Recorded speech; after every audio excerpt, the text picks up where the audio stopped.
Why am I using the Vandal? This gun is awful. I can just have instant recoil reset, suppressor, 30 fast shooting bullets. Tens is onto something here, but there's more to the story than we think. Let's talk about this.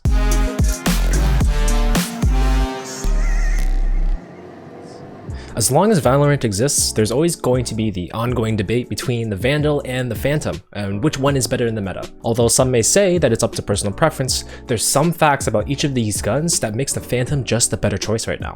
This video will break down the particular differences between the Phantom and Vandal, help you understand why the Phantom is so favored in the game right now, and help you realize where the Vandal can actually be a good option as well. If you end up liking this video, would appreciate it if you liked and subbed, but let's get going. So the Phantom and Vandal are the two guns in Valorant that dominate the majority of significant gunplay in each round. These are the guns to use in the game for maximum effectiveness, and if you can't use them, you generally save up money so you can use them. With that in mind, both guns in the game cost the exact same at 2,900 credits, and both attackers and defenders can purchase them at their will. While both guns are incredibly effective and powerful in a wide variety of situations, they have slightly different characteristics that somewhat define their playstyles. We can start this comparison off by looking at the Vandal, with highlighting features being the lack of damage falloff, being a one-shot to the head at essentially any range, and characterized by its more punishing recoil pattern. The Phantom trades off the headshot consistency of the Vandal in exchange for quite a few creature comforts instead.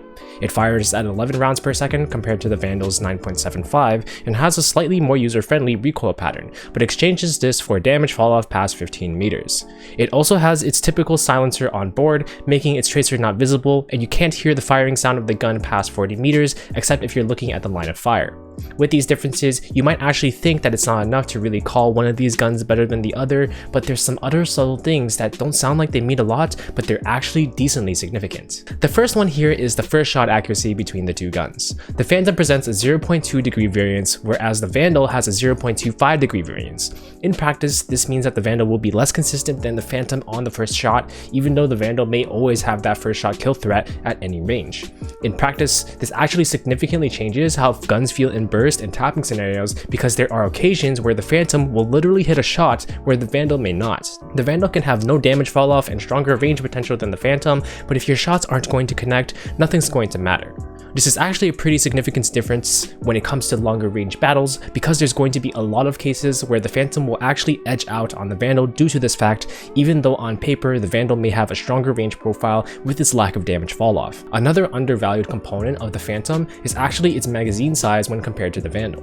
When you look at it on the surface, it doesn't look that significant because it's just 25 versus 30 bullets in the guns, but when you contextualize what this allows you to do, it's actually quite the game changer. The biggest difference that the mag does is that it allows you to take sights and execute entire plays without a lot of the time without requiring a reload. You could argue that 5 bullets shouldn't be a differentiator when it comes to this, but you'd be surprised at how much more comfortable and confident you can be when you have those extra bullets in the tank. They end up being incredibly crucial to ensuring that you can execute onto sight takes without needing that reload, and reloading in this case can be an insane differentiator between whether you win or lose the round. The Vandal does have times where it truly is a great choice, like in maps like Breeze or Ascent with really long angles, or if you find that consistent headshot potential fits your playstyle a little bit better. These things definitely make sense, but when it comes down to it, you can argue that the Phantom's charm is the ability to do everything and is much more user-friendly though. While that does make some of the picture, the most important component to why this gun is so good is hands down these lesser known features that make a huge difference in practice.